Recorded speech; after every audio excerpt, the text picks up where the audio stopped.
Di tengah kondisi ekonomi saat ini, bagaimana strategi para pengelola dana pensiun dalam menempatkan dana kelolaannya? Kita simak perbincangan reporter Metro TV Aisyah Miadinar dengan Direktur Utama Dana Pensiun Bank Indonesia, Rasmo Samiun dari Studio Bursa Efek Indonesia, Jakarta. Perlambatan ekonomi global dan domestik turut mempengaruhi strategi investasi dana pensiun, khususnya di tahun ini. Lantas bagaimana dengan strategi investasi dana pensiun dari Bank Indonesia? Telah bersama saya saat ini Direktur Utama Dana Pensiun Bank Indonesia, Bapak Rasmo Samiun. Apa kabar Bapak Rasmo? Baik. Ya baik Pak, dengan perlambatan ekonomi seperti saat ini, bagaimana Dana Pensiun Bank Indonesia memandangnya? Apalagi saat ini juga pemerintah telah mengeluarkan serangkaian paket kebijakan. Baik, terima kasih Mbak Isa. Memang kami dari Dana Pensiun Bank Indonesia tahun ini agak berhati-hati karena banyak faktor yang mempengaruhi, antara faktor global, di mana kita lihat di Eropa sendiri sekarang masih menghadapi krisis Yunani dan juga pertumbuhan ekonomi juga lemah di sana. Sementara Jepang juga saat ini dengan program Abenomics-nya masih belum begitu sukses untuk mencapai target inflasi 2%. Sementara Amerika sendiri masih menunggu bagaimana kelanjutan perekonomian mereka, karena mereka juga sekarang ingin menaikkan Fed Fund, tetapi masih ditunda terus, sudah beberapa kali dalam pertemuan Fed itu ditunda. Sehingga kami melihat ini memang kelihatan secara umum ekonomi masih belum, global masih belum pulih sepenuhnya. Nah, bagi Indonesia sendiri memang sangat berpengaruh. Kita lihat sendiri pertumbuhan kita juga yang tadinya diproyeksikan di atas 5%, sekarang kelihatannya diproyeksi di bawah itu. Malah ada yang mengatakan sekitar 4,7 sampai 4,8. Sementara itu kita lihat juga di Tiongkok pertumbuhan ekonomi melemah, yang diproyeksikan 7%, ternyata juga menurut beberapa kalangan atau analis juga kelihatannya sangat susah untuk mencapai 7%. Makanya atas dasar itu kita juga sejak awal sudah mulai berhati-hati dan tidak terlalu terburu-buru untuk menginvestasikan pada beberapa aset. Kami banyak menahan cash, yaitu dalam bentuk deposito, menunggu saat yang tepat untuk berinvestasi. Begitu. Kemudian kalau boleh tahu memangnya berapa Pak saat ini dana kelolaan dana pensiun Bank Indonesia? Kita Dana Pensiun Bank Indonesia adalah program pensiun manfaat pasti, dan kita sudah pada posisi yang mature. Mature maksudnya di sini Mbak, bahwa peserta pasif kita jauh lebih besar daripada peserta aktif. Pensiunan kita ada 7.200, sementara pegawai aktif dalam program pensiun kita ada sekitar 5.200. Jadi dengan strategi bahwa di mana dana pensiun sudah mature, kita sangat berhati-hati untuk menanam yang di sektor-sektor equity. Jadi kita memang lebih banyak di SUN dan juga kita lebih banyak di obligasi korporasi, karena kalau seandainya terjadi krisis, setidak-tidaknya kami masih bisa terima kupon. Sedangkan kalau di equity, kalau misal terjadi koreksi di equity, yang kita harapkan capital gain malah yang ada capital loss. Sehingga nanti khawatir kalau kita terlalu besar di saham, pada saat terjadi krisis, likuiditas kita bermasalah, pembayaran pensiun nanti bisa jadi bermasalah. Jadi dalam hal kondisi seperti itu, kami DAPNB lebih banyak menanam di SUN dan di obligasi saat ini. Baik Pak, kemudian berapa persen sih Pak realisasi dari dana pensiun BI, dari target dana pensiun BI untuk tahun ini, dan berapa persen Pak realisasi target dana kelolaan dana pensiun BI untuk tahun depan? Nah, tahun ini kita ditargetkan oleh pendiri kami dalam hal ini Bank Indonesia, yaitu sebesar 10,5. Walaupun kami sudah mengajukan beberapa skenario bahwa untuk mencapai 10,5 itu sangat sulit, karena kami banyak di obligasi dan di SUN, sementara yield SUN itu tidak pernah lewat 10%. Paling tinggi kemarin itu 99%. Kemudian juga obligasi korporasi juga oleh karena mereka masih hati-hati dalam menyikapi perkembangan ekonomi, tidak banyak yang diterbitkan obligasi dengan return ataupun dengan kupon yang tinggi.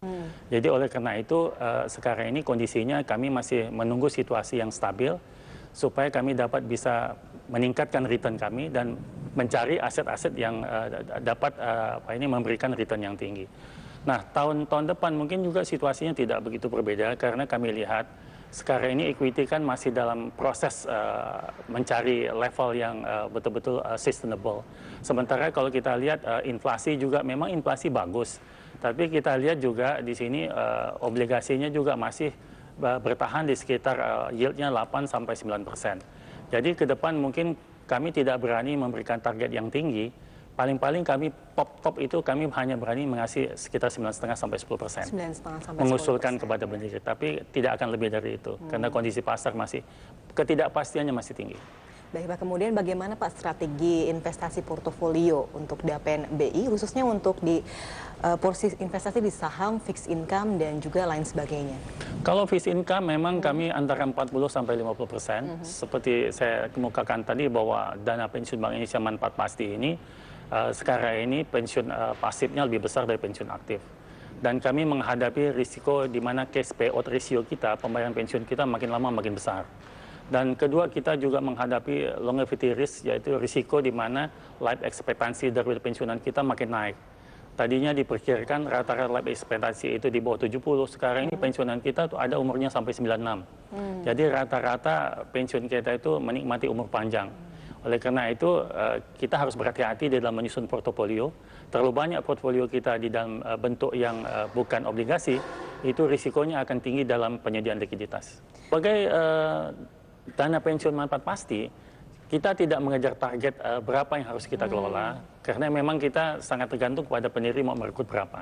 Nah, dengan pendiri berhenti merekrut untuk mengikutkan kepada program kita dalam posisi penurunan, peserta aktif akan menurun. Nah, kita sudah hitung berdasarkan aktuaris itu, pensiun aktif kita akan selesai atau berhenti dan tidak ada lagi yang direkrut itu tahun 2049. Artinya itu adalah terakhir sekali para pensiun aktif mengikuti pensiun. Sedangkan program pensiunnya akan selesai itu tahun 2099 selesai. Jadi manfaat pastinya selesai, tidak ada peserta lagi dan kita bubar. Baik, terima kasih atas informasinya Bapak Rasmo. Dan demikianlah informasi singkat dari Direktur Utama Dana Pensiun Bank Indonesia. Kini kita kembali ke studio Metro TV. Pemirsa, demikianlah informasi tadi sekaligus mengakhiri perjumpaan kita di Metro Bisnis pagi ini. Metro Bisnis nanti akan kembali lagi pukul 14.30 waktu Indonesia Barat. Saya Zilvia Pemirsa BCM di Indonesia dan Singapura, saya Erwin Suryabrata hari menjumpai Anda dalam Market Now sesi yang kedua. Kali ini kami akan menghadirkan Bapak Rasmo Samiun, beliau adalah Direktur Utama Dana Pensiun Bank Indonesia. Selamat datang Pak Rasmo, terima kasih banyak atas waktunya. Pertama kami juga ingin ucapkan selamat kepada Dana Pensiun Bank Indonesia khususnya atas penghargaan yang telah diterima dari program ARA ini Pak. Dana Pensiun Bank Indonesia ini meraih juara pertama Annual Report Award atau ARA untuk laporan keuangan di tahun 2014 kategori dana pensiun. Lembaga ini juga mengalahkan dana pensiun Bank Mandiri dan BRI yang masing-masing berada di urutan kedua dan ketiga. Sebenarnya apa makna predikat dan image reputasi yang telah dibangun oleh dana pensiun Bank Indonesia sejauh ini, terutama dengan penghargaan yang diberikan lewat event ARA ini, Pak Rasmo? Sangat berarti sekali Mas Helmo, karena dengan kami mendapat juara satu, berarti bahwa kami memberikan keyakinan kepada stakeholders kami, terutama pendiri dalam ini Bank Indonesia, kemudian juga Dewan Pengawas, dan kemudian terutama yang paling penting juga para pensiunan, baik yang sudah pensiun yaitu peserta pasif, maupun juga yang masih aktif yaitu sebagai pegawai, dan juga regulator. Dengan kami mendapat juara satu, berarti bahwa kami sudah melakukan suatu upaya yang maksimal untuk melakukan tata kelola yang sehat buat dana pensiun Bank Indonesia. Jadi sekali lagi saya katakan ini sangat berarti sekali bagi kami. Bagaimana Anda mendefinisikan tata kelola keuangan khususnya berkaitan dengan dana pensiun dari Bank Indonesia? Apa yang dimaksud dengan kata sehat kalau kita berbicara mengenai kelolaan dana pensiun yang ada saat ini? Tata kelola yang sehat berarti semua yang kami lakukan itu berdasarkan prosedur, berdasarkan guideline dan rules yang sudah disepakati bersama dan juga mendasarkan kepada aturan-aturan yang dibuat oleh OJK. Berarti kami patuh kepada semua peraturan yang ada, baik peraturan yang dikeluarkan oleh eksternal seperti regulator OJK maupun peraturan internal, maupun apa yang diminta oleh terutama pendiri kami yaitu Bank Indonesia yang harus kami patuhi dalam rangka pengelolaan daripada dana-dana yang dipercayakan kepada kami. Kekuatan seperti apa yang dimiliki oleh dana pensiun Bank Indonesia dibandingkan dengan dana pensiun yang lain, Pak? Karena Anda juga sudah bisa berhasil mengalahkan Bank Mandiri dan BRI yang juga mempunyai dana kelolaan pensiun. Yang paling penting sekali adalah sumber daya manusia. Kami terus melakukan perbaikan-perbaikan di dalam upaya untuk mencari sumber daya manusia yang berkualitas. Dan untuk itu kami juga menerapkan beberapa hal yang penting seperti bahwa pengukuran kinerja pegawai. Kami punya balance scorecard di mana setiap orang mempunyai diukur kinerja individualnya. Kami juga melaunch atau memperkenalkan budaya kerja, di mana di dalam budaya kerja itu ada slogan atau bukan slogan, katakan ada suatu hal-hal yang harus dipenuhi pegawai yang dengan akronim DAPENBI.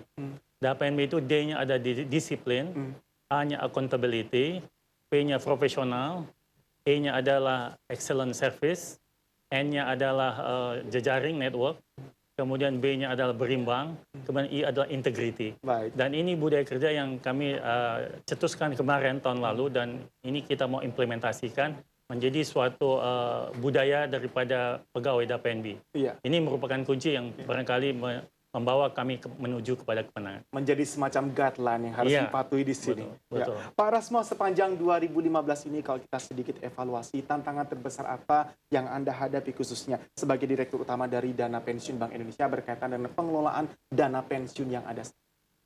Tantangan yang besar bagi kami adalah bagaimana memberikan atau mendeliver return seperti yang diminta oleh pendiri. Nah, tahun ini kami ditargetkan 10,5. Walaupun sebenarnya dalam usulan kami 10,5 itu terlalu tinggi. Karena apa? Dari return yang dari obligasi maupun sun, maupun prediksi kami kepada perkembangan pasar saham, kemungkinan kami hanya bisa memberikan return 9,5%. Tetapi pendiri memberi tantangan kepada kami, apakah kami bisa mendeliver 100 basis point di atas usul kami. Ya. Yang kami jawab, kami akan lakukan semampu kami sesuai dengan daya manusia yang ada pada kami, dan kemampuan kami untuk melihat pasar, kami usahakan untuk mencapai 10,5. Tapi pada dasarnya itu suatu target yang menurut kami relatif terlalu optimis. Tetapi kami berusaha untuk mencapainya, Tony. Mana yang harus diprioritaskan ketika kita berbicara mengenai strategi untuk bisa speed up, kita bisa meraih return sesuai dengan target yang ditetapkan? Yang harus kami perhatikan juga bahwa karena return itu kaitannya dengan risk. Jadi high risk, high return. Nah, oleh karena itu kami juga memberikan pandangan kepada Dewas yang mengawasi kami, juga kepada pendiri, bahwa dalam mencapai tingkat 10,5 itu harus diperhatikan juga appetite risk daripada pendiri maupun daripada kami sendiri. Karena kalau seandainya kami terlalu memaksa untuk mendapatkan return yang tinggi, tetapi risiko juga tinggi, dalam keadaan pasar yang bergejolak seperti ini, kami khawatir bukannya return yang kami peroleh, tapi malah jauh lebih rendah, dan mungkin apa yang pernah kami alami 2013, yang pernah terjadi krisis waktu Fed tapering off, itu hampir semua dana pensiun itu tidak tumbuh asetnya. Karena sebagian aset mereka itu terkoreksi sangat dalam, oleh karena pasar obligasinya terkoreksi cukup dalam. Sehingga kami melihat situasi itu, kami juga sangat berhati-hati untuk tidak terlalu agresif, tetapi tidak juga tidak juga membiarkan peluang yang kalau bisa kita peroleh, akan kita usahakan untuk kita cari peluang itu. Apakah ada pergeseran yang sangat signifikan kalau kita berbicara mengenai kondisi market kita saat ini? Banyak yang mengkaitkan dengan uncertainty dan instability. Apakah muncul risk factor baru dengan dana kelolaan pensiun yang ada di Indonesia? Kalau kami melihat sebenarnya yang harus diperhatikan sekarang ini adalah nature daripada dana pensiun sendiri. Nah, kami adalah dana pensiun manfaat pasti, di mana kewajiban kami jangka panjang, sehingga bagi kami juga yang penting di sini adalah memperhatikan likuiditas kami jangan sampai terganggu. Yeah. Oleh karena itu, dana pensiun Bank Indonesia lebih banyak menanamkan di dalam fixed income, terutama di dalam sun dan obligasi. Tetapi kami juga ingin mengimbangi return supaya menjadi agak lebih baik, kami juga menanam di pasar saham, equity. Karena berdasarkan statistik 15 tahun terakhir itu rata-rata di pasar saham equity itu memberikan return antara 20-30%. Yeah. Sementara kalau kita lihat komposisi obligasi dan sun itu paling tinggi 10-15%.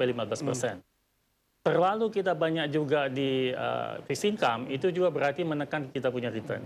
Sehingga kita harus mengkombinasikan antara fixed income dan equity sehingga tercapai return yang ideal. Tapi in the meantime Anda selalu melihat pasar saham equity ini yang terprospektif atau paling menjanjikan, Pak, dibandingkan dengan pasar saham lainnya? Kalau kita lihat 15 tahun terakhir, memang dia memberikan return yang relatif tinggi. Tetapi jangan lupa, pada suatu saat juga dia bisa memberikan bukan return, tapi malah loss kepada kita. Baik. Terutama pada saat-saat krisis kita alami 98, kemudian 2008, dan kemarin 2013, dan sekarang kita lihat juga seperti situasi seperti itu. Jadi kita harus berhati-hati di dalam... Lebih sensitif membaca arah pasar saham. Betul. Pak Rasmo, kita masih ada segmen berikutnya untuk kita bahas lebih lanjut. Baik. Pastikan Anda masih bersama kami, Market Now bersama Dana Pensiun Bank Indonesia akan segera kembali hadir untuk Anda. Anda menyaksikan IBCM Channel.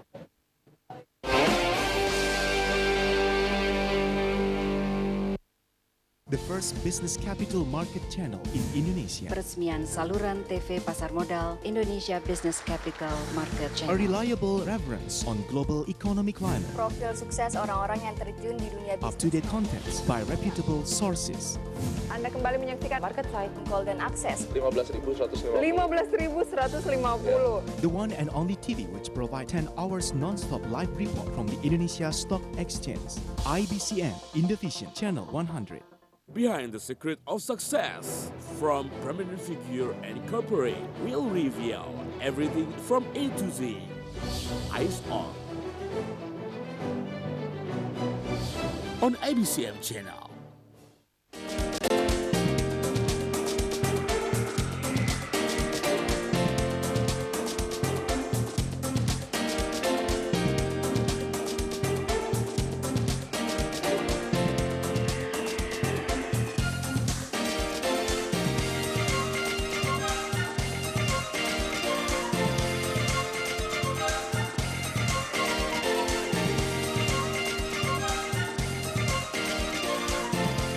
Naikkan atau menurunkan suku bunga? In-depth news from the business world. Based on real facts and current issues. Optimis bahwa nanti di tahun 2018 Untuk bagaimana mengendalikan. Regardless of the kind of business you're in, you must watch this before egg. Special report IBCM Special Report membedah untuk Anda. on IBCM channel. The stock market movers and the stock market shakers, the top gainers and the top losers. Discussion with professional stock analysts. Karena kan melihat dari resiko dari rupiahnya ini kan masih tetap berlanjut ya. Belum ada katalis positif untuk menguatkan rupiah. Ini juga agak berat untuk indeks juga untuk menguat. Movers Ini and harga saham shakers gabungan kembali mengalami koreksi dan ditutup di level 4.400-an. on IBCM channel.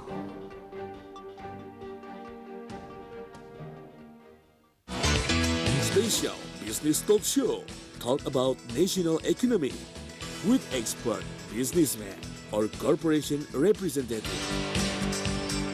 Boss Box on IBCM channel.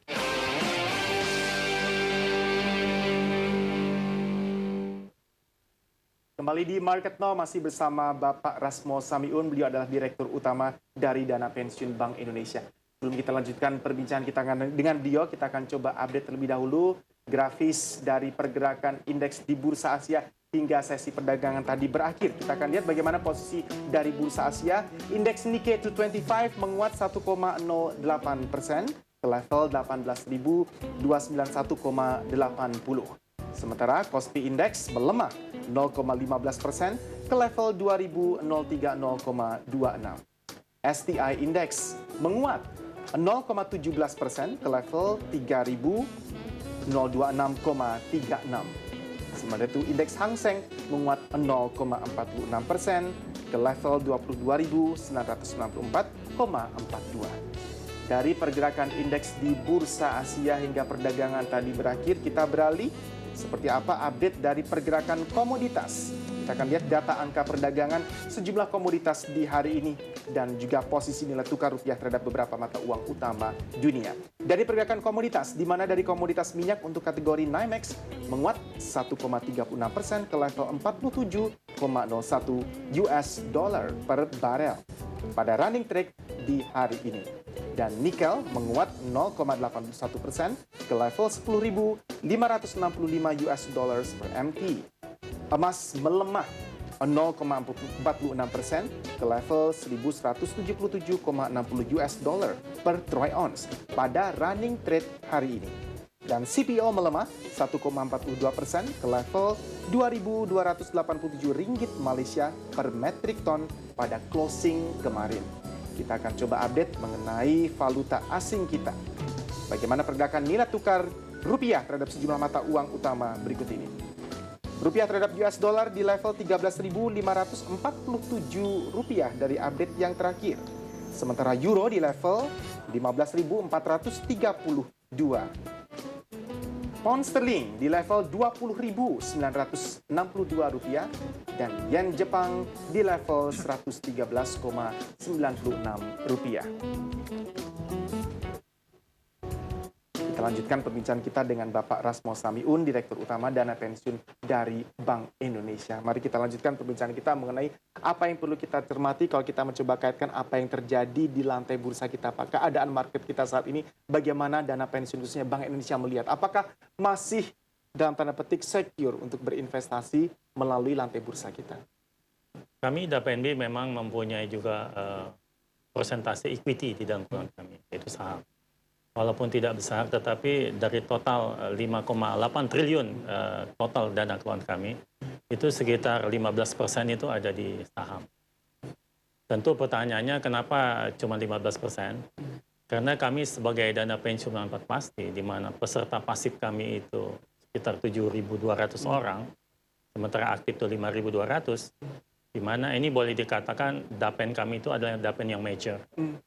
Nah, secara empirical studies, DAPEN yang sudah mature itu, dia tidak boleh terlalu besar di saham.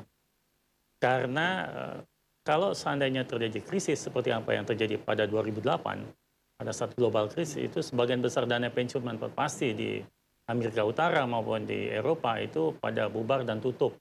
Karena pendirinya tidak mampu lagi memberikan iuran tambahan yang sangat besar. Jadi oleh karena itu kami sebagai DAPEN yang mature lebih banyak menanam di sun dan obligasi. Memang sebagian besar daripada investasi kami itu pada sun dan obligasi itu hampir 60-70%. Sisanya adalah saham dan penyertaan langsung. Penyertaan langsung ini berupa saham-saham yang kami miliki pada anak-anak perusahaan. Itu juga kita miliki sebagai bagian daripada pengelolaan investasi kami. Bagaimana Anda melihat tingkat keefektifan dengan masuk di sun dan obligasi untuk membangun semacam shield atau perisai, jadi dana pensiun yang kita miliki saat ini bisa mempunyai daya tahan yang tinggi, Pak. Belajar sekali lagi dari krisis yang terjadi sebelumnya di Indonesia. Kalau dalam keadaan krisis memang aset neto kami turun karena terjadi koreksi daripada pasar sun dan pasar obligasi. Tetapi karena sun dan obligasi ini memberikan kupon, jadi walaupun nilai wajar kami turun, tetapi secara likuiditas kami tetap terima kupon. Sehingga ini memungkinkan kami bisa menjaga likuiditas dengan baik. Dan karena kami jangka panjang dan kami menganggap bahwa koreksi pada obligasi maupun sun itu sifatnya sementara, pada waktunya nanti inflasi membaik, kondisi pasar membaik, maka aset kami akan tumbuh sebagaimana normal. Proyeksi Anda di sepanjang tahun 2016 mendatang beserta dengan segala tantangan yang baru, Pak. Bagaimana ini perusahaan dana pensiun Bank Indonesia bisa menyesuaikan diri, pada saat sama juga bisa menjaga agar return on investment tetap naik lepas dari apapun kondisi yang ada di Indonesia? Kami percaya bahwa dengan pengumuman pemerintah paket jilid 1 sampai jilid 4, kami percaya bahwa ini akan berdampak signifikan di tahun depan. Kami percaya juga pengendalian inflasi akan baik, sehingga nanti yield daripada harga-harga bond akan membaik. Ini akan membantu aset neto kami akan meningkat dengan pesat. Oleh karena maka saat sekarang ini kami banyak memanfaatkan kesempatan untuk membeli obligasi pada saat harganya terkoreksi. Dan juga pada saham, walaupun kami sekarang ini konsentrasinya lebih banyak kepada pembelian reksadana. Jadi pada saat pasar terkoreksi, kami juga membeli reksadana dalam jumlah yang cukup besar. Dan kami harapkan tahun depan, pada saat indeks membaik, dan juga pasar sun dan obligasi membaik, otomatis pendapatan kami akan meningkat dengan baik dan juga nilai wajar kami akan meningkat juga. Kalau kita coba kaitkan, kita coba temukan korelasi antara kebijakan-kebijakan yang sudah dan akan dilakukan oleh pemerintah dengan kesehatan pengelolaan dana pensiun di Indonesia saat ini. Sejauh mana ini, Pak, regulasi yang ada berkontribusi bisa membantu menyehatkan pengelolaan dana pensiun di Indonesia? Kalau kami lihat, terutama mengenai paket-paket yang sudah dilancarkan pemerintah, terutama kalau itu seandainya dalam implementasinya akan sesuai dengan, terutama yang sifatnya peraturan-peraturan yang harus disesuaikan. Ini sangat tergantung bagaimana implementasi di lapangan. Tapi kalau yang langsung dapat diimplementasikan seperti penurunan harga gas, penurunan harga minyak, aftur, itu saya rasa itu akan dampaknya jangka pendek akan sangat positif. Sementara mengenai perubahan peraturan, kalau momentumnya itu dapat kita ambil dengan pas, ini akan juga membantu untuk apa yang sekarang ini, gain yang sekarang terjadi ini akan sustain dalam jangka panjang. Baik, kita masih ada satu segmen lagi, Pak Rasmo. Pastikan Anda masih bersama kami, pemirsa. Kami akan segera kembali hadir dengan perbincangan bersama Direktur Utama dari Dana Pensiun Bank Indonesia.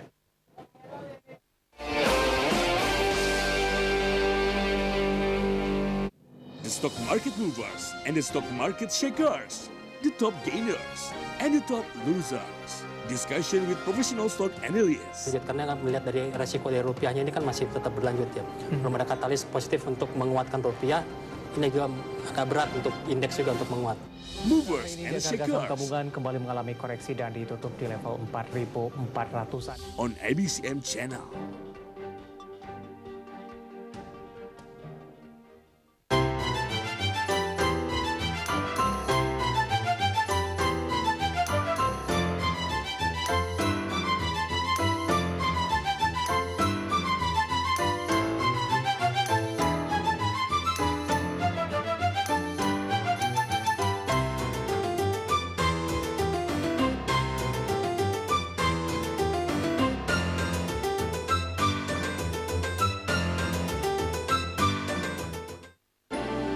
Special report on IBCM channel.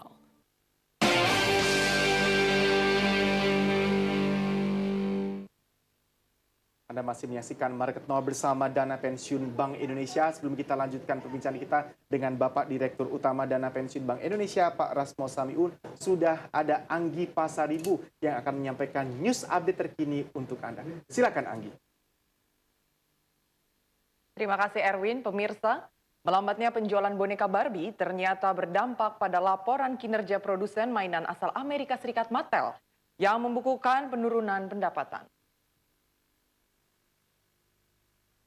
Berdasarkan laporan yang dirilis, produsen mainan besar asal Amerika Serikat membukukan pendapatan bersih turun menjadi 223,8 dolar Amerika pada September dari 331 juta dolar tahun lalu. Penjualan boneka Barbie yang tercatat turun sebesar 4% berkontribusi signifikan pada pendapatan perusahaan. Selain itu, penguatan dolar juga berdampak pada penjualan Barbie di pasar luar negeri. CEO perusahaan Christopher Sinclair menyatakan laporan pendapatan tersebut sesuai dengan estimasi. Dirinya juga menambahkan jika pihak manajemen tetap optimis dengan prospek tahun ini, seiring dengan langkah dan progres yang dilakukan oleh perusahaan. Produsen yang berkode MAT ini terus berjuang untuk meningkatkan pendapatan di tengah semakin banyak anak-anak yang beralih memainkan permainan elektronik dan tablet. Selain itu, penjualan boneka Barbie yang berusia 56 tahun ini sudah berlangsung selama 8 kuartal berturut-turut.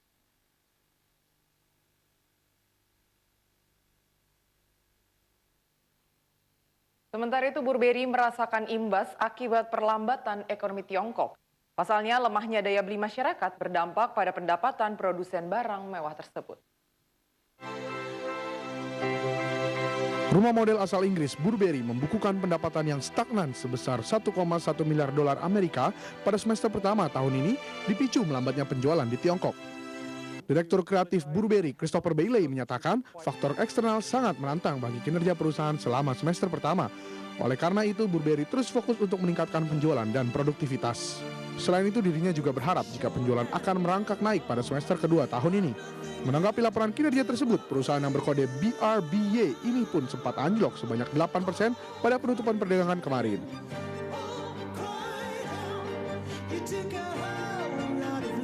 Demikian news update yang saya sampaikan, kembali ke Anda Erwin.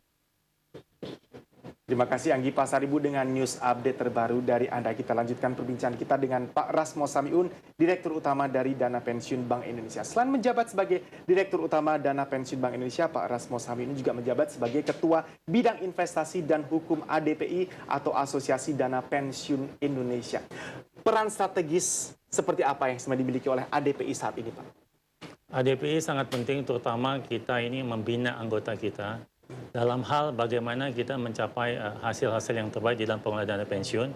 Di samping juga kita berkoordinasi, bertukar informasi dalam rangka isu-isu yang sedang berkembang di pasar, sehingga kita bisa mempunyai satu persepsi di dalam melakukan kegiatan pengelolaan investasi dari masing-masing dana pensiun. Isu utama apa saja menjelang akhir tahun 2015 ini yang harus segera diselesaikan bersama-sama oleh seluruh anggota dari Dana Pensiun Indonesia? Pertama, kita program kerja yang sudah kita lakukan selama ini adalah kita ingin membuat suatu acuan investasi untuk seluruh dana pensiun.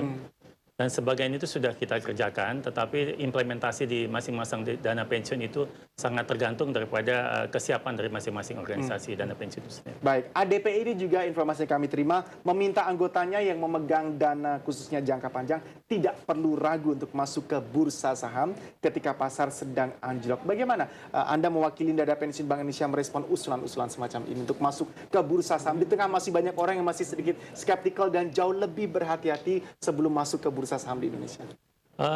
Kami dari API sangat tergantung kepada masing-masing policy daripada masing-masing dana pensiun. Ini kembali kepada risk appetite daripada pendiri masing-masing dana pensiun. Di mana kalau risk appetite-nya itu tinggi, maka mereka punya komposisi yang besar. Sehingga kalau mereka masih mempunyai peluang untuk menaikkan komposisi tersebut sampai batas yang mereka diperbolehkan, berarti mereka masih ada kesempatan untuk masuk. Tetapi kalau yang risk appetite-nya terhadap saham juga tidak begitu tinggi sesuai dengan arahan pendiri, dan kalau komposisinya seandainya juga masih bisa ditambah, mereka bisa menambah sampai maksimum. Tetapi itu kembali lagi sangat tergantung kepada policy atau kebijakan dari masing-masing pendiri dana pensiun. Baik, itu yang harus diperhatikan yang utama. Pak Rasmo Samiun, Anda adalah Direktur Utama dari Dana Pensiun Bank Indonesia dan Anda juga menjabat sebagai Ketua Bidang Investasi dan Hukum dari ADPI. Terima kasih banyak atas waktu Anda. Selamat sore untuk Anda, Selamat Bapak. sore. Demikian perjumpaan kita dalam Market Now. Pastikan Anda masih bersama kami. Saat lagi Anggi Pasaribu masih akan menjumpai Anda dalam Market Now sesi yang kedua. Selamat sore, selamat berakhir pekan. Saya Erwin Suryabrata. You are watching IBCM, the IDX official channel, your TV reference for the Indonesian capital market.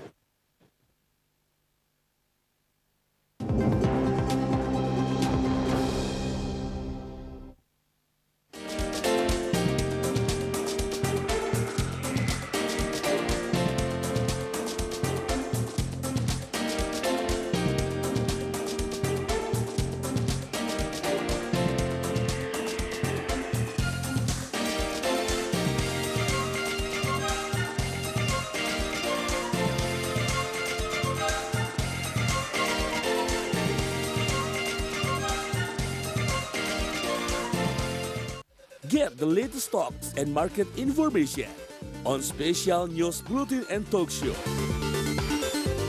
With more deeper analysis from reliable analysts, market headlines. Kalau utang, kalau itu segera pada saat ini, itu dampaknya juga kepada nilai tukar. And Market Now Season 2. Jadi untuk saat ini kan kita beli hari ini, belum tentu besok saham kita naik gitu. Only on IBCM channel. Alhamdulillahirrabbilalamin. Pada sore hari ini, kabinet baru sudah terbentuk dan kita beri nama Kabinet Kerja.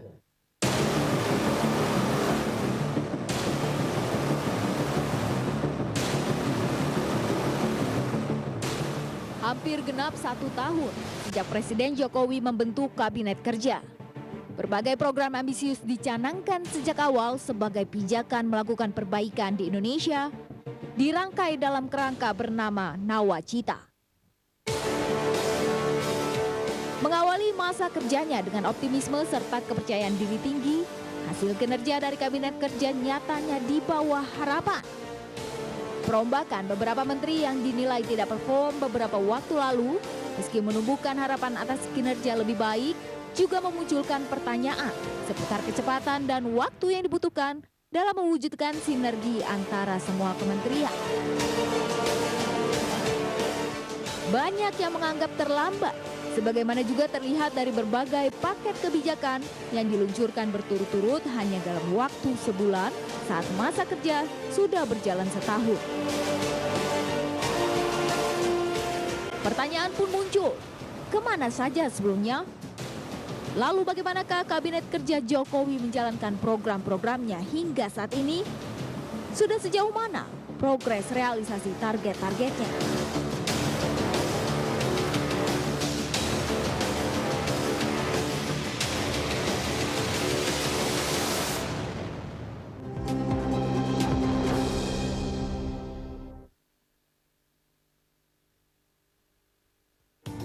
Tidak seperti industri asuransi jiwa yang cukup dominan menetapkan investasi pada saham dan reksadana.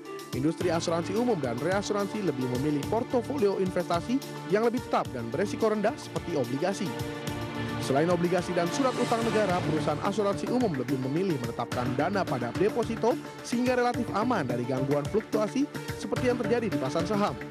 Apa yang dialami asuransi jiwa menjadi bukti ketika hasil investasi asuransi jiwa pada kuartal kedua tahun ini hanya 710 miliar rupiah, amblas 103,4% dari periode yang sama tahun lalu menembus 20,78 triliun. Berdasarkan data Otoritas Jasa Keuangan (OJK), hasil investasi asuransi umum dan reasuransi konvensional pada awal tahun ini 304 miliar rupiah, naik hingga Juli tahun ini mencapai 2,26 triliun. Total dana investasi asuransi umum mencapai 64,19 triliun. Di tengah volatilitas indeks dan naiknya yield surat utang negara, bagaimana porsi investasi industri asuransi umum jelang akhir tahun ini? Simak pembahasannya sesaat lagi.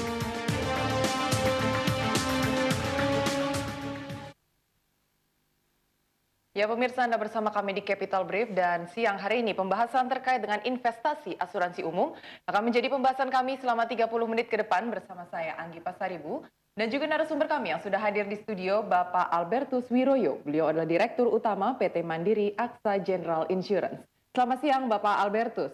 Selamat siang, Mbak Anggi. Ini saya manggilnya biar lebih dekat Albertus, Pak Albert atau apa Pak? Albert saja. Pak Albert saja biar lebih akrab begitu ya Pak ya. Betul Baik, ini kalau kita membahas terkait dengan asuransi secara umum begitu Pak ya. Sejauh ini bagaimana porsi investasi asuransi umum saat ini di Indonesia? Nah, kalau ngomong soal investasi di asuransi itu sangat diatur